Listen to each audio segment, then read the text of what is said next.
Well. You're listening to Gloves Off with Professor Buitrón. Alright then, I may say words on point, straightforward. No jibber jabber, everybody forward. Issues, facts and solution. Get it at Gloves Off with Professor Buitrón. Alright, what other thing is a revolution? Get it on point with Professor Buitrón. Gloves Off, no nonsense issues, politics, community. A better men follow reader. Gloves Off, a revolutionary show with everything that you need to know. With Professor Buitrón. Watch ya!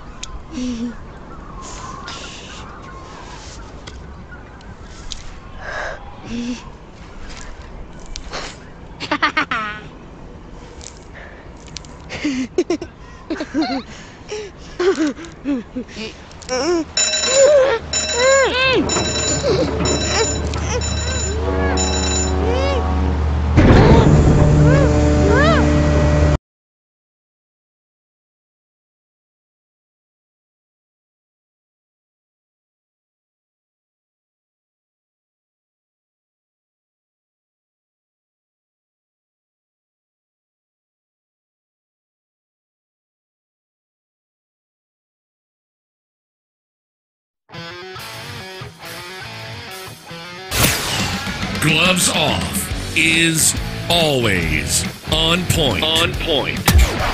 Bringing you the best on current issues, community affairs, and the happenings around us. This segment of Gloves Off is brought to you by the best, so pay them a visit. Check them out. This is Gloves Off.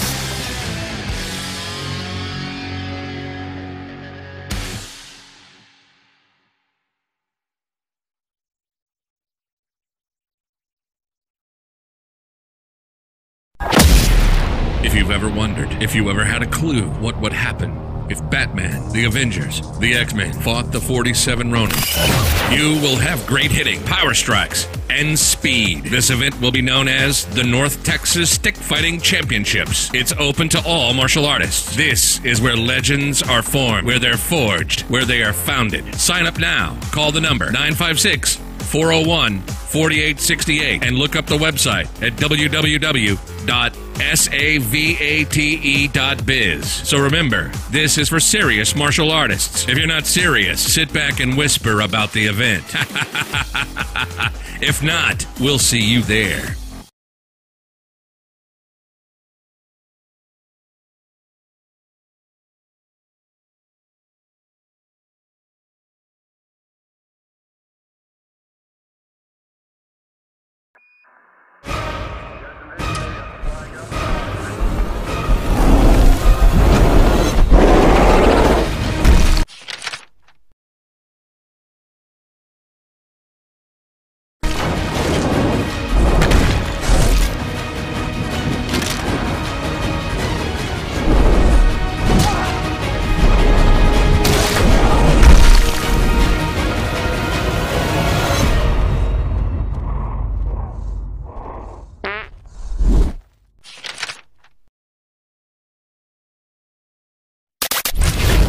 The following political paid advertisements do not reflect the political opinions of the program or its associates. Any political campaign or candidate who wishes to purchase advertising can do so. Advertising is open to all on behalf of Gloves Off.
Back at you and gloves off. I'm Professor Buitrón, and I'm here with Rick Romo, candidate for constable for Webb County.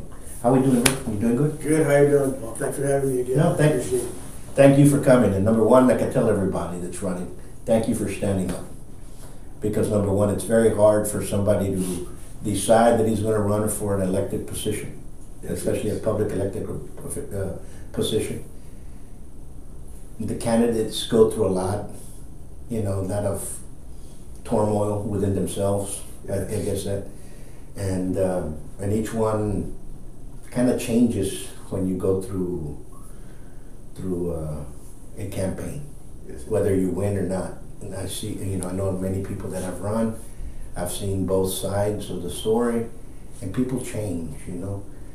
What have you learned from campaigning right now? From campaigning, I've learned it's very hard work. It takes a toll on your family because you're in and out, you're meeting people, you're out there hustling it, and that's about the only good thing, that you get to meet a lot of people, and sure, you make more friends and more friends.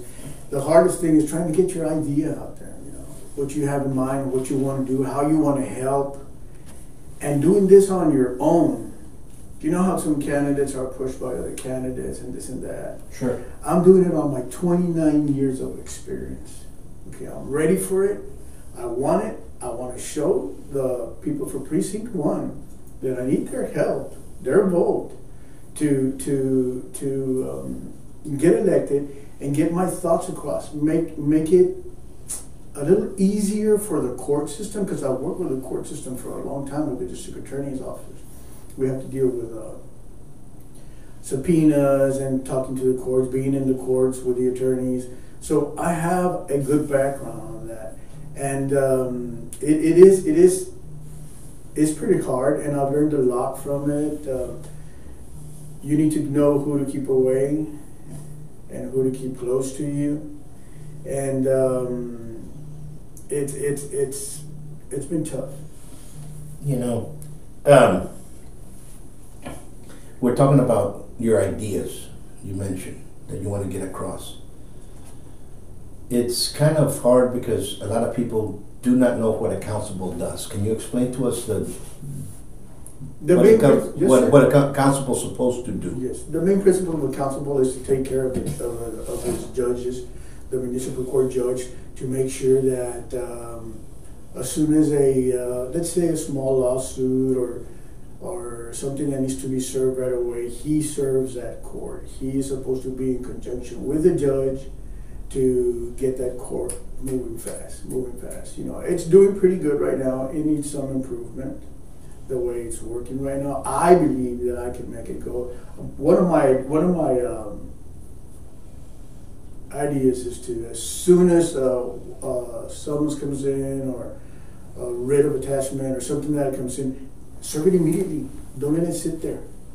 That way the victim can go ahead and be happy. He got good service. He got what he deserves, and just push it and push it and push it.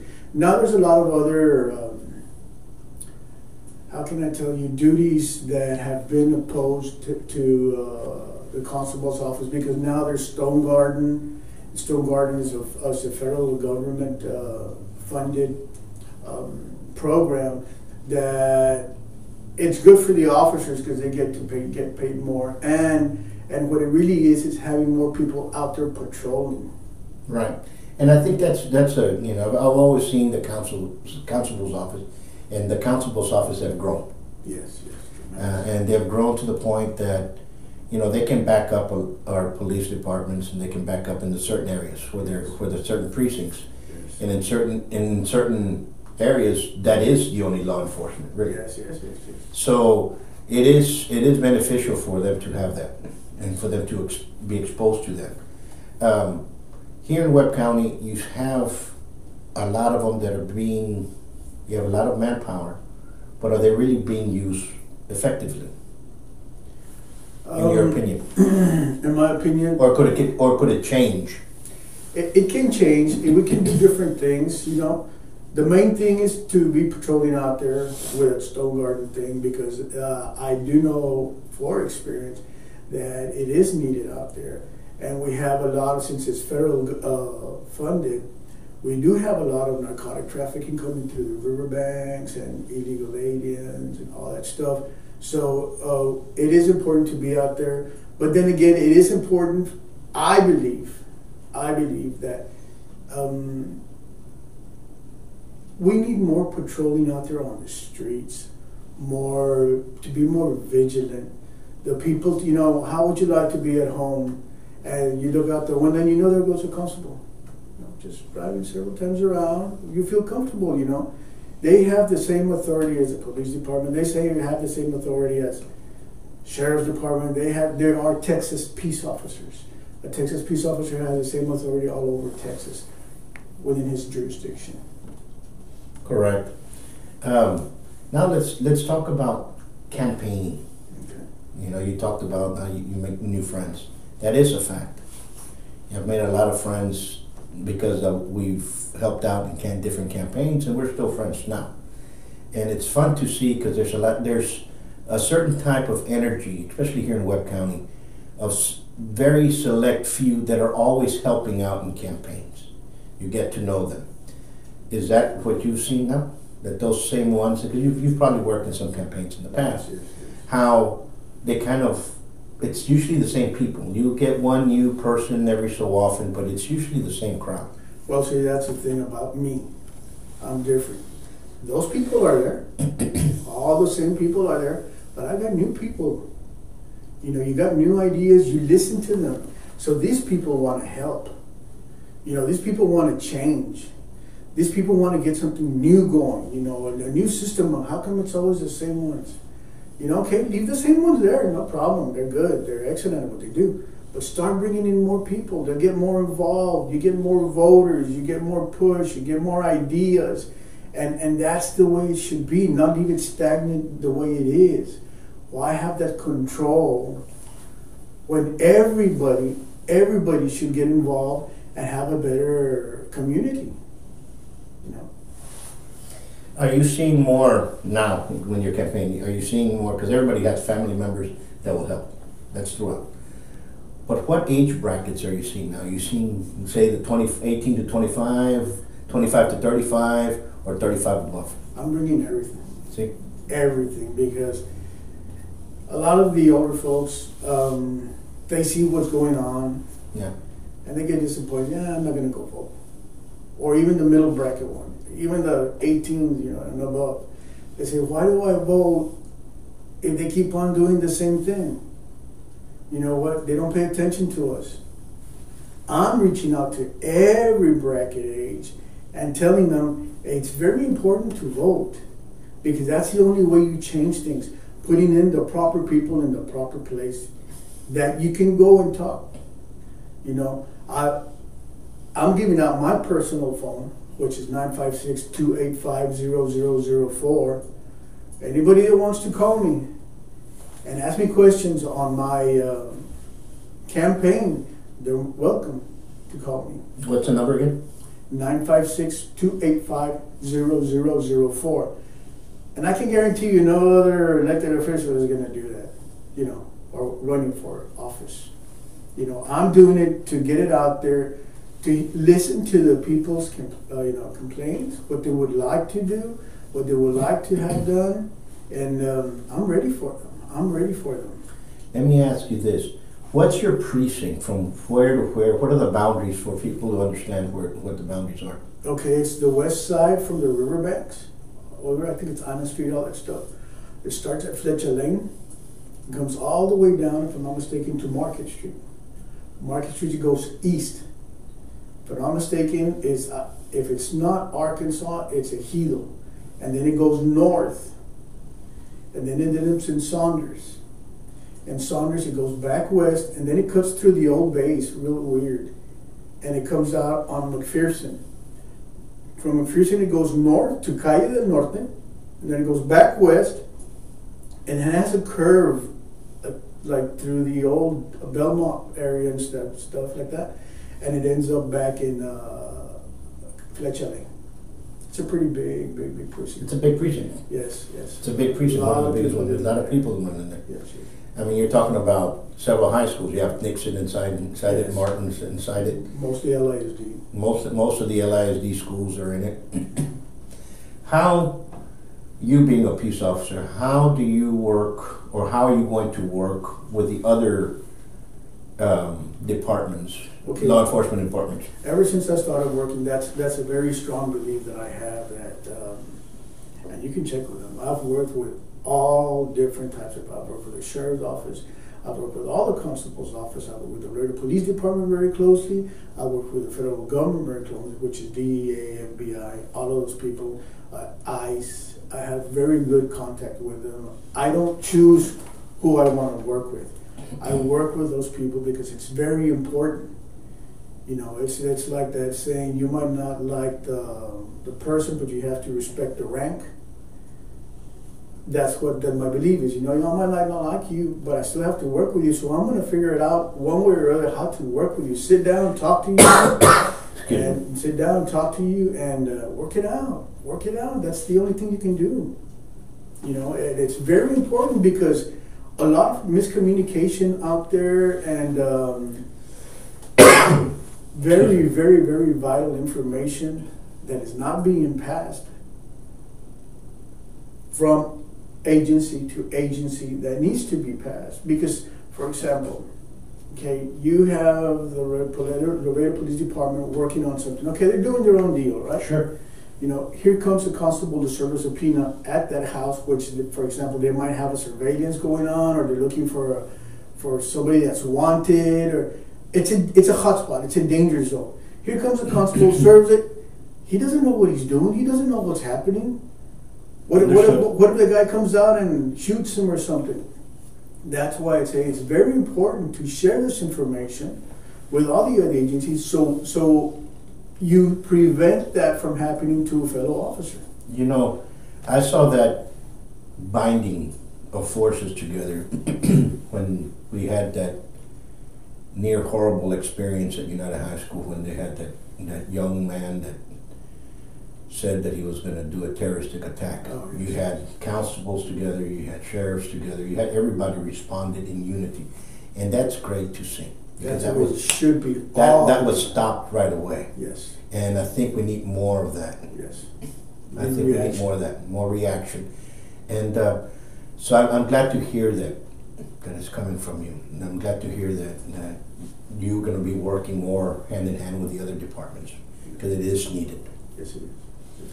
Now let's change it a little bit. Let's talk about preventative, you know, because there's a lot of programs out there that are already, kids are already in trouble, they've already gone astray. There's already programs, they're in drugs. What do you think about preventative programs? Preventative programs are very good. There's, like you said, there's a lot of them out there. It does need a little bit of a touch. And I'm going to give you one. For example, in schools, okay? You know, bullying's going on, and it still exists, and drugs are being sold, and this and that. What do you think if we got the parents involved that are not doing anything? For example, go talk to the superintendent and tell them, look, if I can get you 15 parents just to be patrolling inside the school, not getting involved, but if they see something wrong, another person bullying another person, call the administrator right away. Or they're there, the kids see that, and then, I better stop it. It's preventing it, you know, and they can't hide, they can't do anything because there's eyes always, just like with domestic violence. If you go to a restaurant and you see a lady sitting down and you notice something's wrong, you know, you can always tell when somebody's in trouble or something like that, you know, or the guy is treating her bad, or for example, if the guy gets up to go to the bathroom, or she goes to the bathroom or whatever, you know, send your wife and ask her, or your friend or somebody, are you okay? Do you need help? Is something going on? See, all these little things are preventive. And you can do that. You can do that. And we go back to the same thing, patrolling the streets. It's preventing crime. Be quiet, because if they see you, if somebody has a thought that he's going to break into a car or to a house, and he sees you passing 2 or 3 times, you know, you know it's going to prevent him from doing that because he's going to get arrested. There is a lot of good programs out there. There's tons of them. That's what I keep on saying. You bring new ideas, you listen to your people, you bring other people with other ideas, and you bring them on board, and you start these programs. You know, you're correct about a bunch of things. I think that our community has to be more self-aware of what's going on. People are to themselves, and I'm not trying to say to be a busybody or nose and being other people's problems, but we do have to open up our eyes. You know, if people, there's a trend now going around, people running around with selling fruits at offices. You know, a person has two apples or an orange or what have you, and they go into the office, and their main goal is to make sure that nobody's watching. All of a sudden, a purse or a cell phone gets stolen, and we're never selling the fruit. So people have to be aware of stuff like that. People walking around in the parking lots, stuff like that happens and occurs daily. People do not see it. People say, "Oh, I'm just cleaning windows," and what they're actually doing is they're scouting around which car is open or not. You know, and I always say to people this, you know, where is a point that we all can be vigilant before we become vigilantes? Okay, because right away you can become a vigilante without you knowing. Understand? Oh yeah. And so that's what we have to be very careful of. I think we have to have officers, like when you call 911, that it goes out in an emergency. If the police officer doesn't pick it up and there's a constable in the area, the constable should be able to attend to or a sheriff should be able to attend to the call. I don't know if that's going on now. What do you think? No, that was a long time ago, back in the 90s. Early 90s, 89s, they all used to have the same frequency, which was awesome. It was great. You didn't have to call this person, you didn't have to call this one. You just call 911 and go straight, and everybody's listening. All of a sudden, PD separated by himself. Sheriff's office got his own 911 dispatch system, which is okay because in different areas you can, but it only hurts a person because, like you said, if a constable is a sheriff's office or any other law enforcement entity is a block away and you got a PD officer that's 10 blocks away, by the time he gets there, that officer could have been there and prevented whatever was going on, you know. I believe, you know, and I'm going to try, I know it's going to be hard, but I'm going to try to get that system back because it is very important. You get the radio police department, you get DPS, you get the sheriff's office, you get the fire department, you get everybody involved. It's very important. The more the people are listening, the better. And you know what really is bad about this? I think one of the reasons was that they took it away because then you have your regular officer that wants to be a clown and starts playing with the radio and stuff like that. It's disruptive. You know, and you're not supposed to be doing that. But now there's a bunch of new technology that whoever messes around, they can tell who it was right away. So now we have a better system in place. Let's bring it back to where if somebody's messing around and starts clowning around on the radio, boom, they go straight to him. Really, suspended or fired. That is a 911 situation issue. You don't play around with those things. I'm glad you said about suspended or fired. We've had a lot of peace officers in the area, and we have great peace officers. And for those listening out there, we have great peace officers. And I can't keep mentioning the fact that our first responders are top notch. But like you said, we have a couple of clowns out there. Okay, we have a couple of bad apples that no matter what organization, there's going to be bad apples at it, and you just have to weed them out.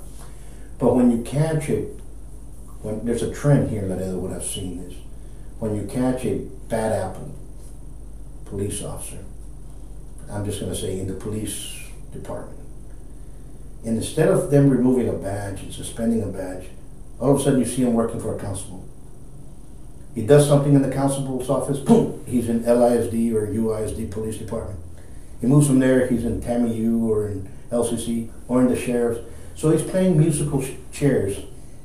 And I know at least a dozen of these bad apples that are running around every so often they're wearing a different uniform. Yes, yes. And eventually something bad is going to happen with that officer. And it has.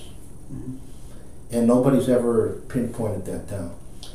And I also have a lot of friends that are peace officers that say, gee, well, I wish I could make a complaint, but then everybody's going to go against me. I guess we need a agency where a complaint can be made for a peace officer to have peace of mind. Peace of mind before making a complaint against something that went wrong. That agency's not going to go back and for him to be retaliated upon. What do you think about all that? I think it's true what you're saying, you know, and that's the way the county is. I'm not going to deny it because it is true. I do believe, depending on the situation, you know, a second chance. Sure. You know, depending on the situation. I mean, if it was you really messed up, you shouldn't be hired by anybody. But depending on the situation, you know, I do believe on second chances. But after a second chance, if you just didn't understand, you don't deserve to be a Texas peace officer. You don't deserve to be an officer because you're only going to hurt the community or you're going to hurt somebody because you don't have it in your heart. You know, it's plain and simple. Not only for officers, okay, but this is my belief. Okay, you got these football players paid millions of dollars, millions of dollars. Okay, it's good because they're athletes. They're teaching other people how to be athletes. But how about the teachers that get beaten up? How about the firefighters? The police officers that are risking their lives? You know, everybody always says, and for example, people that go off to war and come back, okay, they go and that's what they do all the time. But they really don't compare with your, you know, it's not that they don't compare. Nobody compares them, or let me turn this around. Nobody compares your local law enforcement, your teachers, your fire department. Nobody compares them to them when they're go through this every day. You know, you're absolutely correct. You know, they should be treated better, paid more, and brought up to status to where now you're going to start getting more people, more educated people, and hard-working people, which is very important, back online. No, you're absolutely correct, and I'm gonna go ahead and infuse my thoughts in that. We have a lot of people out there that risk their lives. Yes, a lot. And like I said, our first responders are A1. And there's some neighborhoods that some police officers are more dangerous than others, and that's just the way it is. That's the way it is. And you know, there's some cities that are more dangerous than others. Okay, and sometimes, regardless of that fracture, I take the English Bobby, you know, the police officer of England. They have no gun. They have a billy club and a whistle. And they stop more encounters. They stop more robberies. All because of what? Verbiage and how to speak to somebody. Verbal judo, okay? And they're the most respected of the police officers in Europe, that's per se, okay? They can calm down a person that's being very, and that's aggravated. They can very vociferously rude. And they calm them down just by them talking to them. I've had police officers that stop you and the first thing you see is a gun. Understand? So somehow here in the United States, we have lost that verbal judo. Everybody is very gun-free totem. Now, I'm not saying all. You know, and I tell people this, and I make sure parents, if you're listening, understand what I'm going to say. You teach your kids to comply. You yourself comply. Because we never know who we're going to get. We can get a very good officer that says, thank you for having your insurance, to have a nice day, or you can get somebody that all of a sudden you get a bad apple. So pay is one thing, but I think we have to go back to the police academies and reteach what's going on. Because here we do have a problem in that area, and it comes from one academy. And that's been going on for the last 20 years. So there is a surge. Well, see, the thing is, my belief is, this academy is really good. It's been producing a lot of people. Oh, but then when they go to their agencies, it's like, let me put it to you this way. This is what I'm saying. Nowadays, these millenniums, as they call it, or whatever, okay, they have been taught to talk at your level. Sure. For example, they don't call you sir, they call you hey, or they call you by your first name. Sure. Okay? I remember when my dad would teach us, hey, there's a paper on the floor. He would get it up and he would pick it up. Okay? Yeah. Now you get a new millennium, I'm not going to pick that up. I have a degree. It's not my problem. Yes, it's not a matter if you have a degree or not. It's a matter of doing what's right. So that's why, I very strongly believe that you got your very hard workers. Some don't have degrees. They have high school education and some don't. But they work.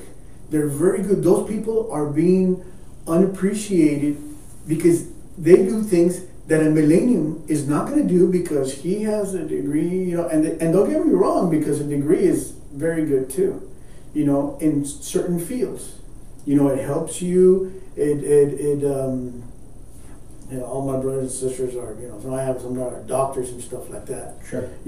But I still believe that no matter who you are, doctor to custodian to anybody, you see something on the floor, or somebody falls, or somebody throws up, if you can help clean it, what's the problem? You're absolutely correct. In society, we have lost the respect of morality, I guess, if I want to put it that way. Mm-hmm. Okay? We do not have morals anymore. We see little kids talking back to their mom. I see it here all the time. Yes, sir. We have to understand respect. Yes, sir. There's a difference between when you're disrespected and you cannot hold back. Well, then you treat the person as you want them to treat you. I've always been of that mindset. Okay, and I always say, I'm the same with everybody. I'm the same person.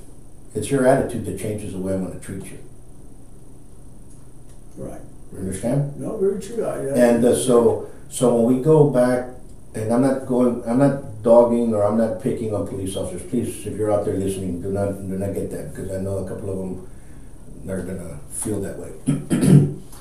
What I see is you have different agencies. You have the school, the academy. Okay, you did martial arts. I did martial arts. You have a martial arts school that they're very good fighters, tremendous athletes, tremendous fighters. Then you have some that have more rank, have more degrees than a thermometer. They couldn't fight the way out of a wet paper bag. Okay? I go, depends on what you want to do. You want to have the degrees when you can't fight, you don't understand what reality is, or you want to have that individual that understands reality, right? Well, the same thing happens in today's society. We have police officers that have a lot of degrees, but they cannot talk to the common layman. Okay? Yes. And then you have some of them that grew up in the old schools, in the old thing, that have a lot of respect. Yes. Out of all the agencies that I see, and here in Laredo, I think the other day they counted 26 different law enforcement agencies, from federal to local. And when you look at them and you say, and they told me this, which is the agency that's most respectful? And I sat back and I said, you know what? It's the Texas Department of Public Safety, the DPS. They're the most respectful out of all of them. Yes, sir, no, sir, yes, ma'am, no, ma'am. Even when they're giving you a ticket, yes, sir, no, ma'am. They're very directive, they're very responsive, and they're very respectful. Then it depends on the agency. That's what you said. You have the school, and then you have the agency. Each agency teaches people differently, or the habitual acts of each agency turn different. Understand what I'm saying? Mm-hmm. But a peace officer should be a peace officer regardless of which agency you go in. See, a lot of people think, well, a lot of peace officers are also, they're pro-arrest all the time. Sure. The most important thing as being a police officer, and this is the bottom line, I don't care who says what, you get to a scene, you should always be neutral. You listen to the facts, and then you make your decision on what you're going to execute, or you're going to arrest somebody or whatever. But a peace officer should get to a place, be neutral, be respectful. If those people start getting disrespectful, well, then you start playing the game. You know, that's the way it is. You know, and you still are supposed to control yourself, because that's the way you were taught. You know, you got some that are hot-headed and will just blow up in 3 seconds, and then there's other ones that, okay, I mean, they can take so much, and at the end, it all turns out okay. You know, so I believe that it's up to the officer himself, and usually, after a while, the officer learns. He starts calming down a little bit, and he starts seeing how to get away from fighting and arguing with people, and just go and do what he has to do, instead of making everybody's lives, you know, miserable, you know, because just he wants to be a hothead. No, you're absolutely correct. But sometimes we don't have time for that. Well, no, that's a different situation. You know, we live in a society that when you become a professional, peace officers are professionals. Yes. You better be professional. Exactly. Okay? You're not going to go up there, you know, understand what I'm saying? So we have to start looking into that. And just by your character, just by what I've been hearing now, I believe that you're going to bring respect to a department, and especially that constable's office, if God's on your side and you win. And that's what we need, because we have a lot, like I said, we have a lot of, I don't know, how can I say it? I'm not trying to say bad badges, but we have a lot of disrespectful individuals on both sides of the spectrum, both common and with a badge. And I think we have to start bringing respect. And if we're if we're the common man, not the peace officer, we have to start learning respect and teaching respect for that. And the peace officers have to start doing the same thing. Because I think it's a common, and not, how can I say, not a mistake, but it's something that is missing. Yeah. And I think we have to bring it back. You know, it's common sense. You know, listen here, I conduct a stop, you know. You go, you introduce yourself as your first trainer, this is why I stopped you. You know, you never know if that person has had a bad day. Sure, you don't know what's going on. His mom died, or her mom died, or something. He could be torn to pieces. You know, and there is up to the officer to kind of analyze things. Ma'am, I know, you don't seem to be okay. Are you okay? Do you need some type of help or something? You know, don't start, what's wrong? You're scared because I'm going to give you a ticket or what? No, man. Get away from that. Get away from that. You need to start learning how to talk to people a little bit better. You know, like I said, everybody it's like, for example, once I went with the help of the people in Precinct 1. My employees, for example, they get there, you know, and one comes in with he's got a bad attitude or whatever. You never know what happened in his house or whatever. He might have a headache. He might not feel good. Okay, let it go. If he starts making it a habit, then you bring him in. Okay, man, look, I've noticed that for the past 2 weeks you are having problems. I need to know so we can work together. Don't get rid of him right away, because you never know what's happening at home. No, absolutely. You know, something could be very wrong. So you talk to him, let him open up. You know, at his own time, he opens up. Okay, so that's what's going on. Okay, well, what do you need? Let's work together. Let's get the system going. Get you back on track. Don't start marking him. Oh, man, look at his attitude. Ya viene otra vez con la cara, you know. And I think that's, you know, people say to give respect, you have to earn respect. You have to give it first. And that's where we're at, and I think we have to bring that in there. That example I bring back to the police officers of London. They're out there. It's a violent town. London's violent. Everywhere. And believe me, they're out there with a billy club. They have no guns and a whistle, and they learn verbal judo. And I have a dear friend of mine, a brother of mine that's in Canada, that always tells me, "Man, what's wrong with the people in look what we do over here?" And I go, "I wish we could teach those classes," because he teaches it in Canada. I said, "Man, I wish we could bring you down here for you to teach a couple of these guys what's going on, because we do need that. We need to learn." Yeah. There is a lot of it out there. No, there is. There's some that there is a lot of it out there, like I said, but everybody's different. Everybody thinks different. But we do need more training, to the point to be able to control situations without anything flaring up. You know, we had a great conversation. Now, is there anything, we're running out of time, is there anything that you'd like to tell the community out there? Yes, for everybody in Precinct 1 and Webb County that doesn't know me, I will be having my campaign headquarters on Santa Maria. I will have everything ready for you. Like I told you, my number is 956-285-0004. You can call me. I will go meet you. I have a proven record of leading people and hard-working people. So I ask kindly for your all's vote to help me get my beliefs into this office and turn it and take it to a better future. Absolutely. Folks, I guess next time we talked a little bit about peace officers. And for you peace officers that are out there, don't take it wrong. And if you do see a peace officer acting up wrongly towards the community, do report them. And for people out there, moms, dads, and everybody, comply. When the police officer comes in there, comply. Don't argue. Don't raise your voice. Don't be the driver lawyer that you don't know the penal code or anything. Don't even try to argue. Just yes or no, sir.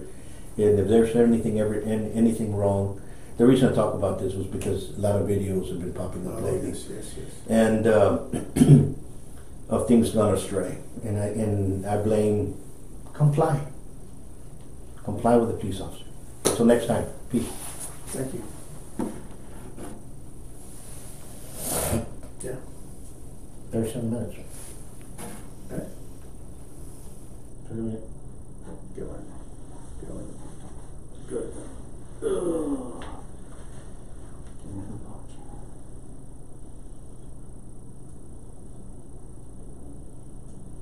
¿Cómo lo ves? Good, bro. Came out good. Ahorita checo. Me lo mandas para Mira, when I do, let me get this up. When I do these,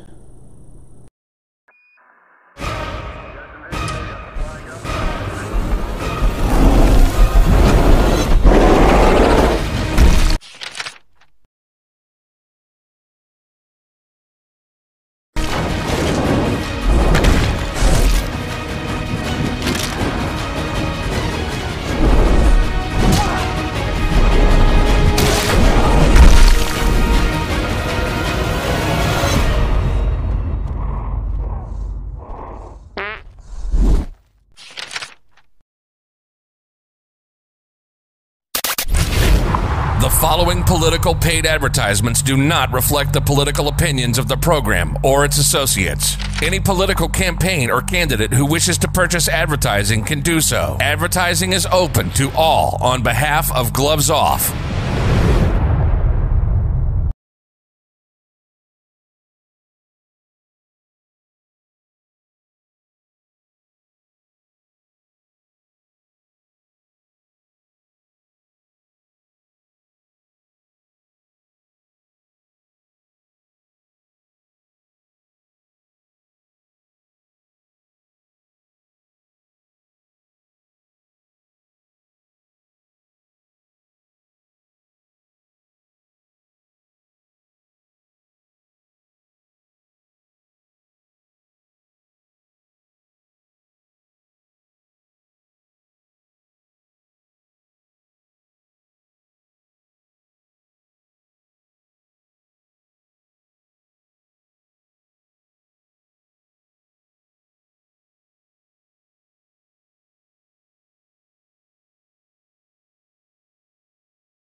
Gloves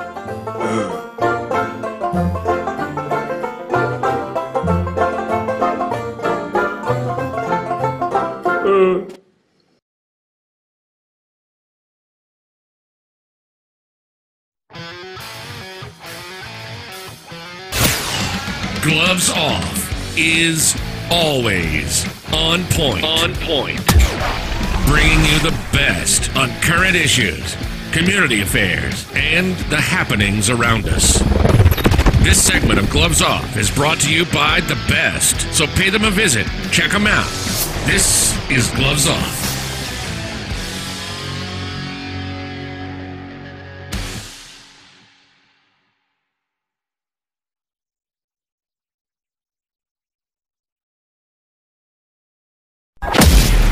If you've ever wondered, if you ever had a clue what would happen if Batman, the Avengers, the X-Men fought the 47 Ronin, you will have great hitting, power strikes, and speed. This event will be known as the North Texas Stick Fighting Championships. It's open to all martial artists. This is where legends are formed, where they're forged, where they are founded. Sign up now. Call the number 956-401-4868 and look up the website at www.savate.biz. So remember, this is for serious martial artists. If you're not serious, sit back and whisper about the event. If not, we'll see you there.